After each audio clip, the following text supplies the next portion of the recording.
ଜୟ ଜଗନ୍ନାଥ ବନ୍ଧୁଗଣ, ଆସନ୍ତୁ ଶୁଣିବା ଏକ ପୌରାଣିକ କାହାଣୀ। ନାରଦ ମୁନି ହେଲେ ମହାରାଜ ନାରଦ। ଥରେ ନାରଦ ମୁନି ବଡ଼ ଦ୍ୱନ୍ଦ୍ୱରେ ପଡ଼ି ଚିନ୍ତା ଭାବନା କରୁ କରୁ ଭଗବାନ ବିଷ୍ଣୁଙ୍କ ଧାମରେ ପହଞ୍ଚିଲେ। ସେଠାରେ ପ୍ରଭୁ ଶେଷନାଗ ଶଯ୍ୟାରେ ବିଶ୍ରାମ ଅବସ୍ଥାରେ ବିରାଜମାନ ଥିଲେ। ନାରଦ ପଚାରିଲେ, ପ୍ରଭୁ, ଆପଣଙ୍କ ମାୟା କ'ଣ?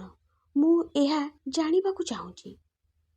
ମର୍ତ୍ତ୍ୟ ଲୋକରେ ପ୍ରତ୍ୟେକ ମନୁଷ୍ୟ ଆପଣଙ୍କ ମାୟାରେ ବଶୀଭୂତ ହୋଇ ଦୁଃଖ କିମ୍ବା ସୁଖ ଭୋଗ କରନ୍ତି, କିନ୍ତୁ ପ୍ରକୃତରେ ଆପଣଙ୍କର ମାୟା କ'ଣ? ମୋତେ ବୁଝାଇ କୁହନ୍ତୁ ପ୍ରଭୁ। ନାରାୟଣ ସ୍ମିତ ହାସ୍ୟ ଦେଇ କହିଲେ, ନାରଦ, ଯଦି ତୁମକୁ ମୋ ମାୟା ଜାଣିବାର ଅଛି, ତେବେ ସେଥିପାଇଁ ତୁମକୁ ମୋ ସହିତ ପୃଥିବୀ ଲୋକ ଯିବାକୁ ହେବ। ସେଠାରେ ମୁଁ ନିଜ ମାୟାର ପ୍ରତ୍ୟକ୍ଷ ପ୍ରମାଣ ତୁମକୁ ଦେଇପାରିବି। ଭଗବାନ ବିଷ୍ଣୁ ନାରଦଙ୍କୁ ନେଇ ଏକ ବିଶାଳ ମରୁଭୂମିରେ ପହଞ୍ଚିଲେ, ଯେଉଁଠାରେ ଦୂର ଦୂରାନ୍ତ ପର୍ଯ୍ୟନ୍ତ କୌଣସି ମନୁଷ୍ୟ ତ ଦୂରର କଥା, କୌଣସି ଜୀବଜନ୍ତୁ ମଧ୍ୟ ଦେଖାଯାଉନଥିଲେ। ନାରଦ ମୁନି ଭଗବାନ ବିଷ୍ଣୁଙ୍କ ପଛେ ପଛେ ମରୁଭୂମିର ଉତ୍ତପ୍ତ ବାଲି ପାର ହୋଇ ଆଗକୁ ବଢ଼ିବାକୁ ଲାଗିଲେ। ଚାଲୁ ଚାଲୁ ତାଙ୍କୁ ସାଧାରଣ ମନୁଷ୍ୟ ଭଳି ଅତ୍ୟଧିକ ଉତ୍ତାପ ଏବଂ ଭୋଗଶୋଷ ଅନୁଭବ ହେଲା। ତେଣୁ ନାରଦ ମୁନି କହିଲେ, ପ୍ରଭୁ, ଚାଲୁ ଚାଲୁ ବହୁତ ସମୟ ହୋଇଗଲାଣି, କିନ୍ତୁ ଆପଣଙ୍କ ମାୟା କ'ଣ ଏହା ଆପଣ ଏ ପର୍ଯ୍ୟନ୍ତ ବୁଝାଇଲେ ନାହିଁ। ଆଉ ଅଳ୍ପ ବାଟ ଚାଲିବାକୁ ହେବ ନାରଦ। ଏହା କହି ପ୍ରଭୁ ଆଗକୁ ବଢ଼ି ଚାଲିଲେ। ବହୁତ ବାଟ ଚାଲିବା ପରେ ମଧ୍ୟ ଯେତେବେଳେ ପ୍ରଭୁଙ୍କ ଆଡ଼ୁ ଅଟକିବାର କୌଣସି ସଙ୍କେତ ମିଳିଲା ନାହିଁ, ସେତେବେଳେ ନାରଦ ମୁନି ବ୍ୟାକୁଳ ହୋଇ ଉଠିଲେ। ପ୍ରଭୁ, ମୋତେ ପ୍ରବଳ ଶୋଷ ଲାଗୁଛି। ଯଦି ଆପଣଙ୍କ ଆଜ୍ଞା ହୁଏ, ତେବେ ଟିକିଏ ଅଟକି ଶୋଷ ମେଣ୍ଟାଯାଉ। ପ୍ରଭୁ କହିଲେ, ଠିକ୍ ଅଛି, ଚାଲ ଆଗେ ଜଳର ବ୍ୟବସ୍ଥା କରିବା। କିଛି ଦୂର ଚାଲିବା ପରେ ଏକ ଛୋଟ ନଦୀ ଦେଖାଗଲା, ଯାହାକୁ ଦେଖି ନାରଦ ମୁନି ଦ୍ରୁତ ପଦକ୍ଷେପରେ ନଦୀ କୂଳରେ ପହଞ୍ଚିଲେ। ସେ ପ୍ରଭୁଙ୍କ ଆଜ୍ଞା ନେଇ ନିଜ ଶୋଷ ମେଣ୍ଟାଇବା ପାଇଁ ନଦୀ ଭିତରକୁ ଓହ୍ଲାଇଲେ, କିନ୍ତୁ ପ୍ରଭୁ ସେହି ନଦୀ କୂଳରେ ବସି ଏସବୁ ଦୃଶ୍ୟ ଦେଖୁଥିଲେ। ଯେମିତି ହିଁ ନାରଦ ମୁନି ନଦୀରେ ଓହ୍ଲାଇ ପାଣି ପିଇବା ଆରମ୍ଭ କଲେ, ସେତିକିବେଳେ ତାଙ୍କୁ କିଛି ଦୂରରେ ଜଣେ ଅପୂର୍ବ ସୁନ୍ଦରୀ କନ୍ୟା ଦେଖାଗଲେ। ତାଙ୍କର ରୂପ ଦେଖି ନାରଦ ମୁନି ସେହି କନ୍ୟାଙ୍କ ପ୍ରତି ମୋହିତ ହୋଇଗଲେ ଏବଂ ତାଙ୍କ ନିକଟକୁ ଯାଇ ଏହି ନିର୍ଜନ ସ୍ଥାନକୁ ଆସିବାର କାରଣ ପଚାରିଲେ। କନ୍ୟା ଜଣକ କହିଲେ ଯେ ସେ ନିକଟସ୍ଥ ଏକ ରାଜ୍ୟର ରାଜକୁମାରୀ ଏବଂ ନିଜ ସୈନ୍ୟମାନଙ୍କ ସହ ବାଟ ଭୁଲି ଯାଇଛନ୍ତି।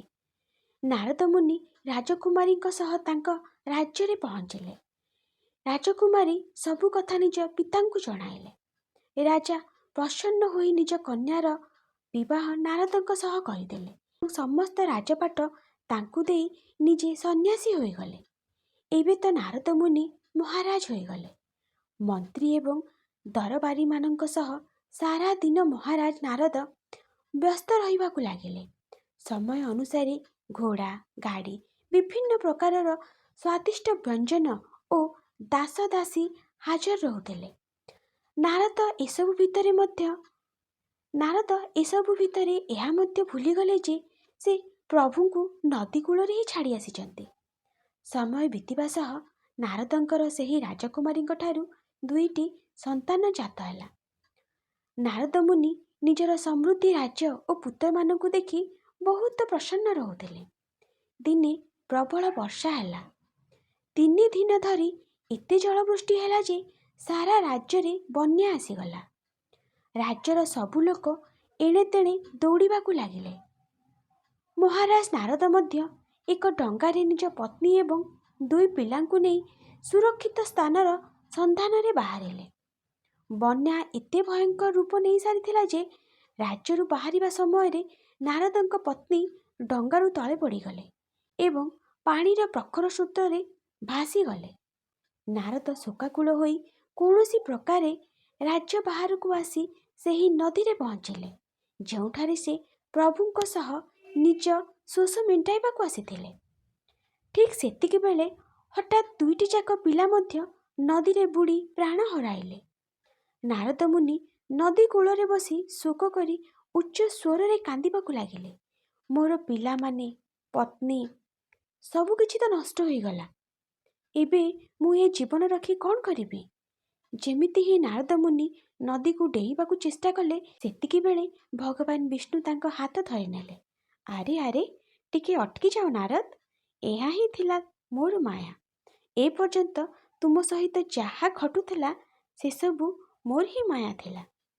ଏବେ ନାରଦ ମୁନି ଭଲ ଭାବରେ ବୁଝିଗଲେ ଯେ ପତ୍ନୀ, ପିଲା, ରାଜ୍ୟ ଏବଂ ବନ୍ୟା ସେସବୁ କେବଳ ପ୍ରଭୁଙ୍କର ମାୟା ହିଁ ଥିଲା।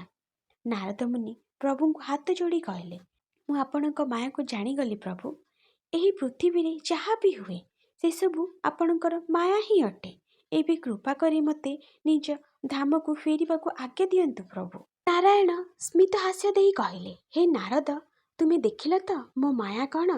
ତୁମେ ଏଠାକୁ କେବଳ ପାଣି ପିଇବାକୁ ଆସିଥିଲ। ମାତ୍ର କିଛି ମୁହୂର୍ତ୍ତ ମଧ୍ୟରେ ତୁମେ ନିଜକୁ ଜଣେ ରାଜା, ଜଣେ ସ୍ୱାମୀ ଏବଂ ଜଣେ ପିତା ଭାବରେ କଳ୍ପନା କରିନେଲ। ତୁମେ ସେହି ମିଥ୍ୟା ସୁଖରେ ଏତେ ମଜିଗଲ ଯେ ତୁମେ ଯେ ଜଣେ ମୁନି ଏବଂ ମୋର ଭକ୍ତ ତାହା ମଧ୍ୟ ଭୁଲିଗଲ।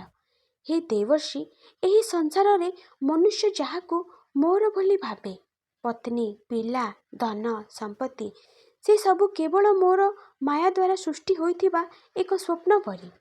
ଯେପରି ସ୍ୱପ୍ନରେ ସବୁକିଛି ସତ ଲାଗେ, କିନ୍ତୁ ନିଦ ଭାଙ୍ଗିଗଲେ ସେଥିରୁ କିଛି ବି ଆମର ରହେ ନାହିଁ, ଠିକ୍ ସେହିପରି ଏ ସଂସାର ମଧ୍ୟ ଅସ୍ଥାୟୀ। ଯେତେବେଳେ ମଣିଷ ଏହି ଅସ୍ଥାୟୀ ଜିନିଷଗୁଡ଼ିକ ସତ ବୋଲି ଭାବିନିଏ, ସେତେବେଳେ ସେ ମୋହରେ ଫସିଯାଏ। ଆଉ ଯେତେବେଳେ ସେହି ସବୁ ଜିନିଷ ନଷ୍ଟ ହୋଇଯାଏ, ସେତେବେଳେ ସେ ଦୁଃଖରେ ଭାଙ୍ଗି ପଡ଼େ। ମୋ ମାୟାରୁ ମୁକ୍ତି ପାଇବାର ଏକମାତ୍ର ଉପାୟ ହେଉଛି ସଂସାରରେ ରହି ମଧ୍ୟ ସେଥିରେ ଆସକ୍ତ ନ ହେବା। ଯିଏ ଜାଣିପାରେ ଯେ ସବୁକିଛି ପ୍ରଭୁଙ୍କର ହିଁ ଲୀଳା, ସେ କୌଣସି ପରିସ୍ଥିତିରେ ବି ବିଚଳିତ ହୁଏ ନାହିଁ। ନାରାୟଣ ନାରଦଙ୍କୁ ଏହା ବୁଝାଇଲେ ଯେ ମାୟା ହେଉଛି ମନର ଏକ ଖେଳ। ଯିଏ ଏହି ମାୟାକୁ ଚିହ୍ନିଯାଏ ସେ ହିଁ ପ୍ରକୃତ ଜ୍ଞାନୀ। ନାରଦ ମୁନି ସେହି ଦିନଠାରୁ ବୁଝିଗଲେ ଯେ ଭଗବାନଙ୍କ ମାୟା କେତେ ଶକ୍ତିଶାଳୀ ଏବଂ ସେହି ମାୟାଠାରୁ ଦୂରରେ ରହି ଭଗବାନଙ୍କ ଠାରେ ମନ ଲଗାଇବା ହିଁ ମୁକ୍ତିର ମାର୍ଗ।